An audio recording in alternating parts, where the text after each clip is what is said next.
Olá, meus amados, boa tarde a todos, a graça e a paz, que Deus esteja com todos, abençoando a tarde de vocês e também o início da noite, toda a noite de vocês. Amém? Irmãos, como nós vamos dar início, novamente, mais alguns versículos do primeiro capítulo de João. Nos vídeos anteriores nós falamos dos 4 primeiros versículos. Então hoje nós estaremos falando do versículo 5 ao versículo 8. Pretendo ser um pouco mais breve e falar realmente de tudo aquilo que está vinculado a estes versículos. Eu vou lendo e vou falando para os irmãos, explicando tudo aquilo que realmente está aqui para que a gente possa ter um entendimento da palavra e realmente entender aquilo que Deus deixou para nós nos fortalecermos na palavra do Senhor. Amém? Porque somente assim, nos fortalecendo, nós realmente vamos vencer todos os pecados e todas as adversidades da nossa vida. Amém? Irmãos, então, começando no versículo 5, porque nós paramos no versículo 4, o versículo 5, ele diz o seguinte, no capítulo 1 do livro de João: a luz brilha, ou brilhou em algumas traduções, a luz brilha nas trevas e as trevas não a derrotaram. Então aqui, irmãos, está falando literalmente de Jesus Cristo. Essa luz é Jesus Cristo que brilhou nas trevas. Quem brilha realmente, quem tem o brilho em sua santidade, é somente Jesus Cristo. E Ele é o único realmente que brilhou, que veio e que brilhou na escuridão. E a sua mensagem realmente veio para trazer paz, para trazer alegria e realmente para nos satisfazer nele. E assim, irmãos, Jesus veio a este mundo tirarmos nós realmente das trevas, veio trazer salvação para nós, certo? E Ele veio nos dar uma esperança de um mundo melhor, de uma esperança de que nós podemos viver com Ele na glória, através deste ato dele que Ele veio brilhar nas trevas. Às vezes a gente fala assim, o homem ele realmente vivia no pecado, vivia realmente nas trevas. E realmente isso, Jesus Cristo, ele veio para brilhar nas trevas. E Satanás não tem como derrotar Jesus Cristo, o Rei dos Reis, o Senhor dos Senhores. Jesus Cristo não tem como. Amém, irmãos? Irmãos, vocês vão ouvir um barulhinho, é a minha cachorrinha que está fazendo um barulhinho danado ali fora. Certo? Então vamos lá, dando continuidade. Ele fala que o verbo compreender pode ser traduzido de 3 formas: tomar posse, dominar ou entender. Então, quando fala que as trevas não derrotaram, não compreenderam, está falando daquilo que realmente Satanás não tem como entender e não teve como compreender e não derrotou realmente Jesus Cristo. Satanás, ele sabe que Jesus tem uma obra para nos salvar. Satanás sabe da obra da redenção. Mas quem realmente vai compreender e entender essa obra somos nós. Por que nós? Porque nós temos o Espírito Santo de Deus que habita em nós e que nos leva realmente a compreender, a entender esta obra. E nos leva realmente a responder esse ato de Jesus Cristo que veio para nos trazer salvação. E sendo assim, a obra as trevas ela não teve como subjugar ou derrotar, como nós vemos, Não teve como derrotar esse ato de Jesus Cristo, porque ela não entendeu, ela não compreendeu realmente aquilo que Deus tinha para fazer. E apesar de Satanás ele ser um ser habilidoso, ser um ser que realmente ele tem um determinado poder, mas o poder dele é limitado, ele não conseguiu, vamos dizer assim, barrar, não conseguiu parar com que a obra de Jesus Cristo fosse feita, parar com que a obra fazer com que a obra parasse ou impedir esse ato de Jesus Cristo. E ele não teve capacidade, não tem poder o suficiente para derrotar Jesus Cristo, para derrotar a luz. Muitas vezes eu não sei se os irmãos já viram, mas tem algumas imagens que rolam na internet já há algum tempo, mostrando Jesus Cristo e Satanás do outro lado, com os dois em uma queda de braço, falando que aquilo ali é as trevas lutando contra a luz. Mas de certa forma não é assim, irmãos. Jesus Cristo, ele não mede poder com Satanás. Satanás não está no mesmo nível que Jesus Cristo em relação a poder. Satanás está muito abaixo de Jesus Cristo sob poder. Satanás não tem poder igualmente a Jesus Cristo. Satanás não é onisciente, Satanás não é onipresente. Então, somente Jesus Cristo realmente tem todo o poder. Somente Jesus Cristo detém todo o poder. Somente Ele. E nós não podemos ficar dando créditos a Satanás, irmãos. Nós realmente devemos buscar e engrandecer o nome de Jesus Cristo em tudo aquilo que nós fazemos. Amém? Então nós vamos para o versículo 6. O versículo 6 diz o seguinte: surgiu um homem enviado por Deus chamado João. Só isso que o versículo 6 diz. Surgiu um homem enviado por Deus chamado João. E por que surgiu essa pessoa? Por que Deus enviou esta pessoa para falar de um Deus, para falar de Jesus Cristo, antes que o próprio Filho de Deus viesse? Por que ele veio para fazer isso? E essa pessoa, quem que ele era? O que ele fazia? E onde ele estava? Né? João, ele é o filho do profeta Zacarias.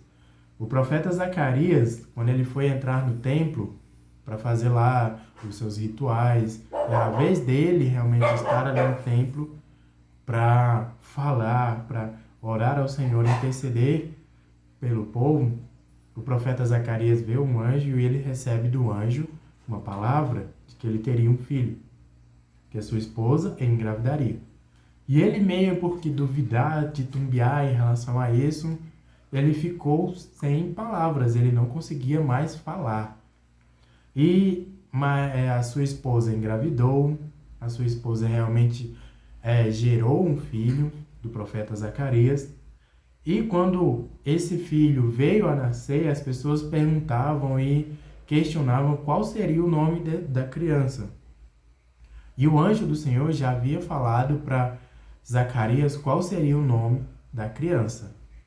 Então ele lá, sem palavras, sem falar, e os familiares dele falando vários outros nomes. E quando ele veio a falar novamente, ele falou o nome da criança. Ele falou, ele se chamará João, que era algo completamente diferente dos nomes que havia na família dele. E João era uma pessoa um pouco mais velha que Jesus Cristo. E logo depois Jesus Cristo nasceu também. Maria, ela foi envolvida pelo Espírito Santo e veio a conceber, e Jesus Cristo nasceu. Então eles têm uma diferença de idade. João era um pouco mais velho que Jesus Cristo. E João, ele veio para falar de um Deus. Ele veio para falar do caminho. Ele veio para preparar o caminho para quem viria. Nós vamos ver isso no versículo 7 e 8. Então João, ele era um profeta que profetizava em relação a Jesus Cristo. Ele falava de arrependimento, que é o fundamental para a nossa vida. Até uma frase dele é muito famosa, que muitas pessoas usam e falam, que é arrependei-vos, raça de víbora. Então, quando João profere essa palavra, ele está falando com os fariseus, que eram pessoas duras de coração, eram pessoas legalistas, eram pessoas que infringiam a lei, mas se intitulavam como santos. Eles olhavam para si mesmos e se achavam santos e que não precisavam de arrependimento. E nós temos que tomar cuidado para não chegar a esse momento, ao fato de nós realmente chegarmos a um ponto de achar que nós somos superior a qualquer pessoa, que nós não precisamos nos arrepender, que nós não erramos. Irmãos, nós estamos sujeitos a pecar a qualquer momento da nossa vida. Por que que isso pode acontecer conosco? Porque nós vivemos e estamos na terra também, mas é porque o nosso corpo, a nossa índole, ela é inclinada para o pecado, para a carne. Ela sempre vai buscar aquilo que vai agradar os desejos carnais. Isso realmente é o que nós temos em nós. Os desejos do pecado, eles sempre vão falar, sempre vão gritar, mas cabe a nós dominar o pecado, realmente buscar Jesus Cristo, buscar a luz do Espírito Santo e nos arrepender dos pecados para que realmente tenhamos o domínio do Espírito Santo em nossas vidas. Amém? Então João, ele não era Jesus Cristo, ele não era o profeta Elias, como algumas pessoas falaram na Bíblia, né?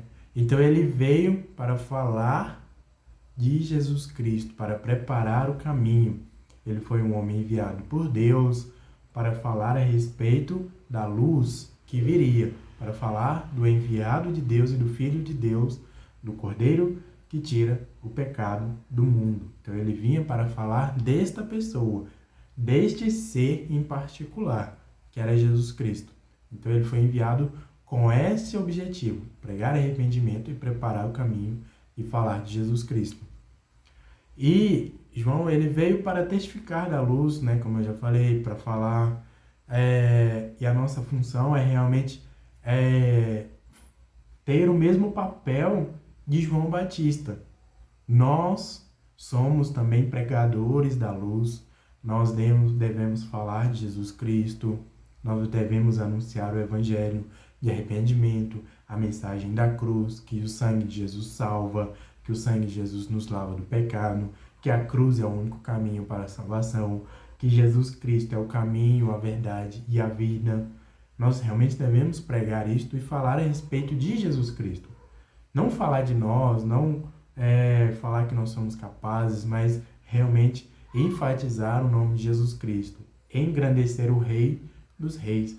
Isso foi o papel de João e esse é o nosso papel hoje também, como cristãos que conhecemos a palavra e que realmente nos intitulamos como cristãos fiéis à palavra do Senhor. Amém? Então vamos ao versículo 7 e 8. O versículo 7 e 8 diz o seguinte: Ele veio como testemunha para testificar acerca da luz, a fim de que por meio dele todos os homens crescem. Ele, embora não é na luz, mas veio para testificar da luz, para testemunhar ou para testificar da luz, como algumas traduções dizem.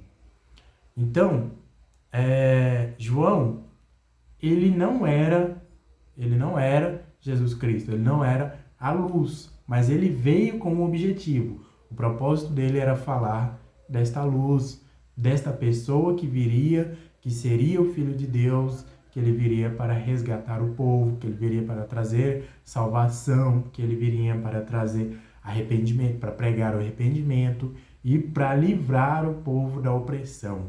Então o povo naquele momento esperava realmente um libertador. E a mensagem de João ele era um pouco diferente da que o povo cria, porque o povo pensava que o libertador que fosse chegar, ele iria libertar o povo de Israel da opressão romana, do domínio romano. Então, João ele vem com uma mensagem pouco diferente, falando realmente de um libertador que viria para salvar o povo, realmente para trazer salvação, porém através do arrependimento. Isto era o ponto principal da mensagem de João. E deve ser o ponto principal da nossa mensagem hoje também. Nós devemos falar do arrependimento. Nós devemos enfatizar que precisamos nos arrepender todos os dias. Não é somente quem está lá fora, como diz, né? Está lá fora que não conhece a Jesus Cristo. Muitas vezes, nós podemos estar na igreja, sentado num banco, e não nos arrependemos dos nossos pecados. Temos ali os nossos pecados cotidianos, vamos dizer assim, o nosso pecado de estimação, que não queremos abandonar. Então, nós realmente precisamos nos arrepender todos os santos dias. Nós precisamos ter o Espírito Santo trabalhando em nossa vida todo dia para que nós possamos nos arrepender verdadeiramente e realmente ter um relacionamento com Deus que vá nos trazer santidade, satisfação, alegria que vem do Senhor. Fora isso, nós não teremos nada mais. O nosso objetivo deve ser Jesus Cristo. E se nós não temos Jesus Cristo, a nossa vida é vazia. Nós não vamos ter os objetivos, nós vamos ter sonhos, mas isso eles não vão fazer sentido sem Jesus Cristo. A nossa vida passa realmente a fazer sentido somente com Jesus Cristo. Amém, irmãos? E a gente já está quase encerrando. Então, João, ele vinha realmente para testemunhar acerca de Jesus Cristo. E João usou o verbo, aqui, mas eu falo do autor, João, que escreveu o livro. Ele usou o verbo testemunhar cerca de 39 vezes. E o substantivo testemunho aproxima-se 14 vezes. Testemunho aparece aproximadamente 14 vezes em todo o Evangelho. Então aqui está falando não somente do testemunho de João Batista, também do testemunho de Jesus Cristo, que veio para testificar, testemunhar do Pai Celestial, e é algo que nós devemos entender para a nossa vida e também falar para as outras pessoas. Realmente aquilo que Jesus é.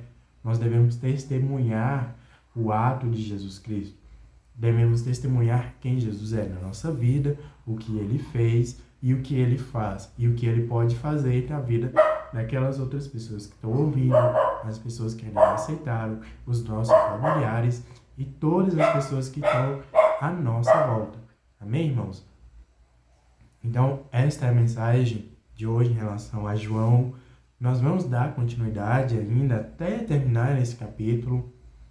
Mas o que fica desses versículos é que nós realmente precisamos nos arrepender, testemunhar no Evangelho de Jesus Cristo, assim como João Batista foi um testemunho, né? E nós não devemos inventar firulas na palavra, simplesmente para agradar uma pessoa ou outra. Nós realmente devemos ser pessoas que pregam o Evangelho verdadeiramente. Precisamos realmente falar a verdade para mudança e transformação de vidas. Assim como está lá na Grande Comissão, a Grande Comissão ela fala ide. Ide, ou indo por todo mundo, ou caminhando pelo mundo, nós vamos ensinando, batizando em nome do Pai, do Filho e do Espírito Santo. Esse é o nosso papel. Nós realmente, e todas as pessoas têm esse papel. Muitas vezes as pessoas falam assim, o papel de testemunhar, de ensinar e de ir é somente de missionários. Não, todos nós somos missionários. Para sermos missionários, só bastamos cruzar a rua ou realmente falar com o nosso vizinho do Evangelho. Isso é realmente testemunhar do poder de Deus, é realmente a gente testemunhar que Jesus Cristo ele veio para salvar as vidas, assim como está em Mateus 4, assim quando Jesus sai lá dos 40 dias de tentação, que ele está lá, ele começa a pregar arrependimento. Ele fala, arrependei-vos, pois é chegado o reino dos céus. Então nós realmente precisamos nos arrepender e pregar esse arrependimento, assim como Jesus. Nós devemos falar disso e testemunhar sobre Jesus Cristo. Amém? Não se esqueça de se inscrever no canal, ative o sininho para que você não perca nenhuma das outras mensagens que eu vou estar postando, nenhum dos próximos vídeos. Amém, irmãos? Que os irmãos tenham uma tarde abençoada. Em muitos lugares vão ter culto agora no domingo. Então, que nós tenhamos um culto abençoado, direcionado pelo Espírito Santo. E que a nossa noite seja realmente uma noite de descanso na presença do Senhor. Amém? Fiquem com Deus.